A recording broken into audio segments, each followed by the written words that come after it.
مولانا اکرام خان کے بیانات کے لیے مولانا اکرام خان کو سبسکرائب کریں۔ جزاک اللہ۔ عزیز و محترم ساتھیو، آج کا ہمارا درس سورۃ الفاتحہ کی ابتدا سے شروع ہو رہا ہے۔ سورۃ فاتحہ کے شروع کرنے سے پہلے ہم تعریف آج کریں گے تعوذ کی، استعاذہ کی۔ اعوذ باللہ من الشیطان الرجیم کی، کہ قرآن کے پڑھنے اور سننے اور استعاذہ کے حکم، جیسے قرآن کے اندر سورۃ الواقعہ کے اندر 27 پارے کے اندر اللہ رب العزت فرماتے ہیں لا یمسہ الا المطہرون، کہ نہیں چھوتے اس قرآن کو مگر پاکیزہ لوگ۔ پاکیزہ لوگ جو ہیں وہ اس کو ہاتھ لگاتے ہیں۔ اور قرآن کا ادب کیا ہے؟ قرآن کا ادب یہ ہے، جیسے سورۃ الاعراف کے اندر اللہ رب العزت فرماتے ہیں، نامے پارے کے اندر فرماتے ہیں وَإِذَا قُرِئَ الْقُرْآنُ فَاسْتَمِعُوا لَهُ وَأَنصِتُوا لَعَلَّكُمْ تُرْحَمُونَ، کہ جب قرآن کی تلاوت کی جائے تو کان لگا کے خاموشی کے ساتھ بیٹھ کے سنیں، کان لگائیں اور خاموشی سے سنیں۔ اس کا فائدہ کیا ہوگا؟ اس کا فائدہ یہ ہوگا کہ لعلکم ترحمون، شاید کہ تمہارے اوپر رحم کیا جائے۔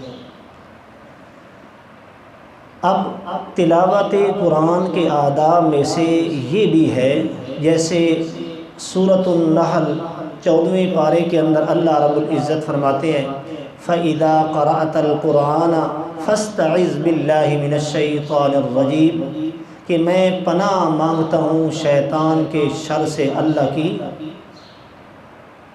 کس کے شر سے؟ شیطان کے شر سے اللہ کی پناہ میں آتا ہوں۔ تو یہ معلوم ہوتا ہے قرآن کے اندر بھی تعوذ کے بارے میں اللہ نے فرما دیا کہ کیا کرنا ہے، شیطان سے پناہ، اللہ سے پناہ مانگنی ہے شیطان کے شر سے۔ تو دیکھیے شیطان جو ہوتا ہے نا، شیطان کا ایک کام ہوتا ہے، وہ انسان کو نیکی سے دور کرتا ہے، وہ انسان کو برائی کی طرف لگاتا ہے، وہ انسان کو گناہ کی طرف لگاتا ہے، وہ انسان کو جھوٹ بولنے پر مجبور کرتا ہے۔ لیکن جو بندہ اللہ کی پناہ میں آ جاتا ہے تو شیطان کا اس پر وسوسہ نہیں چلتا۔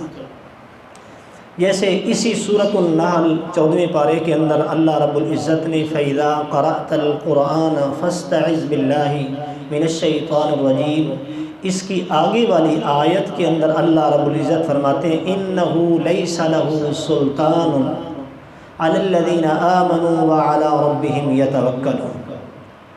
إِنَّهُ لَيْسَ لَهُ سُلْطَانٌ، شیطان کا زور نہیں چلتا کن لوگوں پر؟ عَلَى الَّذِينَ آمَنُوا، جو بندے ایمان لے آئے، وَعَلَى رَبِّهِمْ يَتَوَكَّلُونَ، اپنے رب پر بھروسہ رکھے۔ تو معلوم ہوتا ہے کہ جن بندوں کا اللہ پر بھروسہ اور ایمان ہو تو شیطان کا ان پر بس نہیں چلتا۔ تو یہی فرمایا کہ إِنَّهُ لَيْسَ لَهُ سُلْطَانٌ، شیطان کا زور ان بندوں پر نہیں چلتا۔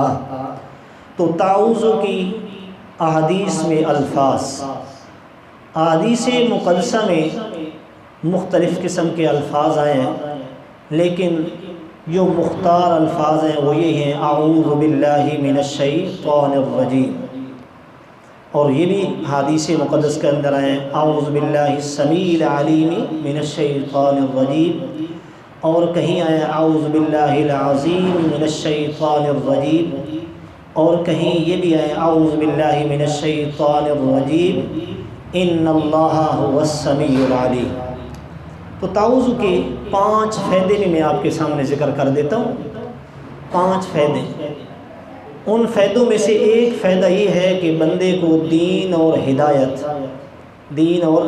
ہدایت پر بندے کو استقامت حاصل ہوتی ہے، اور دوسرا فائدہ یہ ہوتا ہے کہ بندہ شیطان کے شر اور اس کی تکلیف سے دور ہو جاتا ہے، اور تیسرا فائدہ یہ ہوتا ہے کہ بندہ اللہ کے مضبوط قلعے کے اندر اور ایک خاص مقام قرب میں حاصل ہو جاتا ہے، اس کے اندر داخل ہو جاتا ہے۔ چوتھا فائدہ یہ ہوتا ہے کہ بندے کو نبیوں، پیغمبروں، صالحین، نیک لوگوں کی مقام امن تک رسائی ہو جاتی ہے، مقام امن تک رسائی ہو جاتی ہے۔ اور پانچواں فائدہ یہ ہوتا ہے کہ زمین و آسمان کے مالک کی مدد انسان کو حاصل ہوتی ہے۔ تو اعوذ باللہ من الشیطان الرجیم، اس کے پڑھنے کے یہ فوائد حاصل ہوتے ہیں، یہ بندے کو فائدے حاصل ہوتے ہیں۔ باقی رہی بات کہ تعوذ اور تسمیہ، دیکھیں حضرت یوسف علیہ السلام کا واقعہ ہے۔ یوسف علیہ السلام کو زلیخا نے ورغلانے کی کوشش کی، دروازے بند کیے، ایک دروازہ ہے، دوسرا ہے، تیسرا ہے، چوتھا ہے، پانچواں ہے، دروازے در دروازے لگا دی، 7 دروازے 7 دروازوں کے اوپر تالے لگا دی، اور کیا کہنے لگی کہ قالت حیت لک، آپ میری طرف آ جائیں، میرے ساتھ آ جائیں۔ تو یوسف علیہ السلام نے آگے سے کیا الفاظ بولے، قال معاذ اللہ، میں اللہ کی پناہ میں آتا ہوں۔ معلوم ہوتا ہے کہ اعوذ باللہ پڑھنے سے اللہ کی پناہ بندے کو حاصل ہوتی ہے شیطان کے شر سے۔ تو یہ بہت بڑا اعوذ باللہ من الشیطان الرجیم کا فائدہ ہے۔ باقی رہی بات کہ شیطان اور فرشتے، ان میں کیا فرق ہے؟ ان میں فرق یہ ہے کہ سب سے پہلے مالک کائنات نے فرشتوں کو پیدا کیا اور اپنے نور سے پیدا کیا، اور اللہ رب العزت نے جب فرشتوں کو پیدا کیا، وہاں سے لے کر جب سے پیدا ہوئے آج تک جس فرشتے کی یہاں ڈپٹی ہے کہ آپ سجدے میں کھڑے ہوں وہ سجدے میں ہے، جو رکوع میں ہے وہ رکوع میں ہے، اللہ کی حمدیں اور تسبیحیں اسی طرح بیان کر رہے ہیں۔ لیکن شیطان کو کیا کیا؟ آگ سے پیدا کیا، اور شیطان کے اندر کیا بات تھی؟ شیطان کے اندر ایک وسوسہ تھا، شیطان کے اندر ایک تکبرانہ انداز تھا، اس کے اندر تکبر ہے، فرشتوں کے اندر تکبر نہیں ہے۔ انسان سے 1000 سال پہلے یہ پیدا ہوئے، اور مسند احمد کی حدیث کے اندر نبی کریم صلی اللہ علیہ وآلہ وسلم فرماتے ہیں کہ شیطان جو ہے نا، شیطان اس کا تخت سمندر پر رکھ دیا گیا، وہاں یہ اپنی جماعتیں بھیجتا ہے بندوں کی طرف، وہ بندوں کو کیا کرتے ہیں؟ گمراہ کرنے کی کوشش کرتے ہیں۔ جس طرح آج ہوتا ہے نا، نئے نئے بندے نماز کی طرف لگتے ہیں، نئے نئے بندے دین کے ساتھ جڑتے ہیں، تو کچھ پوچھنے والے پوچھتے ہیں تو وہ بڑے مولوی بن جاتے ہیں۔ جیسے ایک لطیفے کی بات بھی ہے اور سمجھنے کی بات بھی ہے، بڑی عجیب سی بات ہے۔ ایک بندہ نیا نماز پہ لگ گیا، تو شیطان نے اپنے سمندر پہ بیٹھ کے، تخت اس کا ہے، وہاں اس نے شیطانوں کو بھیجا کہ جاؤ بندوں کو کیا کرو، اللہ کے رستے سے ہٹاؤ، جاؤ اپنے کام کرو۔ ایک شیطان سے پوچھا آپ نے کیا کیا؟ اس نے کہا کہ میں نے یہ کام کیا، آج میں نے ایک قتل کروا دیا۔ دوسرے سے پوچھا آپ نے کیا کیا؟ اس نے کہا کہ میں نے یہ کام کیا ہے کہ میں نے زنا کروایا ہے۔ آپ نے کیا کیا؟ اس نے کہا کہ میں نے جھوٹ بلوایا ہے، میں نے غیبت کروائی ہے، میں نے یہ برائی کروائی ہے، یہ برائی کروائی ہے، فلاں برائی کروائی ہے۔ تو ایک شیطان کے ایلچی نے، ایک نے کہا کہ میں نے ایک مدرسے میں بچہ جا رہا تھا، اس بچے کو مدرسے سے روکا ہے، تو شیطان نے اس کو تھاپکی دی، اس کو دلاسا دیا کہ آپ نے بڑا کام کیا ہے۔ وہ بڑے حیران ہوئے، بھئی میں نے قتل کروایا، میں نے زنا کروایا، برے کاموں کی طرف لگایا، لیکن اس نے کون سا بڑا کام کر لیا؟ تو بات سمجھنے کی ہے۔ آج ہم اپنے بچوں کو نا دین سے دور کرتے ہیں، شیطان جو ہے نا دین والوں کو زیادہ گھیرنے کی کوشش کرتا ہے۔ تو شیطان نے کہا چلو میرے ساتھ آؤ، میں آپ کو تجربہ دکھاتا ہوں۔ تو نیا نیا ایک نمازی تھا، نیا نیا نماز میں لگنے والا بندہ تھا، شیطان چند بندے لے کے اپنے ان کو لے کے اس بندے کے سامنے آ گیا انسانی شکل میں۔ شیطان آگے سے کہنے لگا صوفی صاحب آپ بات بتائیں، ماشاءاللہ آپ بڑے نمازی ہیں۔ سب سے پہلا بات تکبرانہ انداز اس کے اندر ڈالا، آپ بڑے نمازی لگ رہے ہیں، آپ بڑے عمدہ ہیں، آپ اس طرح کریں کہ ہمیں یہ مسئلہ بتائیں کہ یہ اللہ نے کائنات بنائی ہے اور ایک انڈا ہے، اور اس انڈے کے اندر اللہ کائنات کو بند کر سکتا ہے یا نہیں کر سکتا؟ اب اس صوفی نے کہا ہاں میں کچھ نہ کچھ میں جانتا ہوں، میں اچھی طرح جانتا ہوں، میں بتاؤں گا آپ کو۔ یہ بات جب رکھی نا اس نے، شیطان نے، تو یہ اس کا دماغ گھومنے لگ گیا۔ جو دین سے زیادہ دور ہوتے ہیں بس اوپر اوپر سے دین ہوتا ہے، اندر داخل نہیں ہوتا، ان کا یہی حال ہوتا ہے۔ اب اس نے کہا کہ نہیں، مجھے تو صحیح سمجھ نہیں آ رہا۔ تو اس نے کہا اچھا ٹھیک ہے، آپ اس کو سوچیں اور آپ پوچھیں۔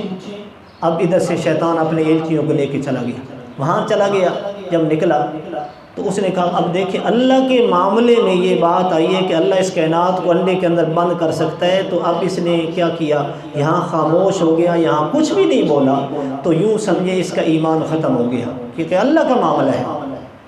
آگے چلے گئے تو مولانا صاحب بیٹھے تھے، اس کے پاس گئے۔ شیطان میں سفید ریش ہے، سفید کپڑے ہیں، اچھی لباس جیسے لگتا ہے عمدہ لباس میں ہے۔ شیطان اس مولانا صاحب کے پاس بیٹھ گئے، پوچھنے لگے کہ مولانا صاحب ایک مسئلہ درکنار ہے، آپ ہمیں وہ مسئلہ بتائیں۔ انہوں نے کہا کون سا مسئلہ ہے، آپ پوچھیں۔ اس نے کہا کہ بات یہ ہے کہ اللہ نے اتنی بڑی کائنات بنائی ہے اور ایک چھوٹا سا انڈا ہے، اور اس انڈے کے اندر اللہ کائنات کو بند کر سکتا ہے یا نہیں کر سکتا؟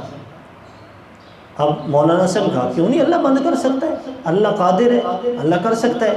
اس نے کہا نہیں، بات میری سمجھیں، یہ انڈے کا کھول جو ہے یہ بڑا بھی نہ ہو، کائنات چھوٹی بھی نہ ہو، اسی کے اندر بند ہو جائے، اسی کے اندر بند ہو جائے تو یہ اللہ کر سکتا ہے۔ اس نے نکالا تھپڑ اور اس منہ پہ مارا۔ اس نے کہا کہ قرآن کے اندر آتا ہے ان اللہ علی کل شیء قدیر، کہ اللہ ہر چیز پر قادر ہے، اللہ ہر چیز پر قادر ہے، اللہ کر سکتا ہے۔ تو اس لیے ہمیں چاہیے کہ دین کو سمجھا کریں، دین کو سمجھ کر پھر اس کے مسائل بتانا چاہیے، دین کو بغیر سمجھی کے آگے مسائل نہیں بتانے چاہیے۔ اللہ رب العزت ہمیں اس پر عمل کرنے کی توفیق عطا فرمائے۔ وآخر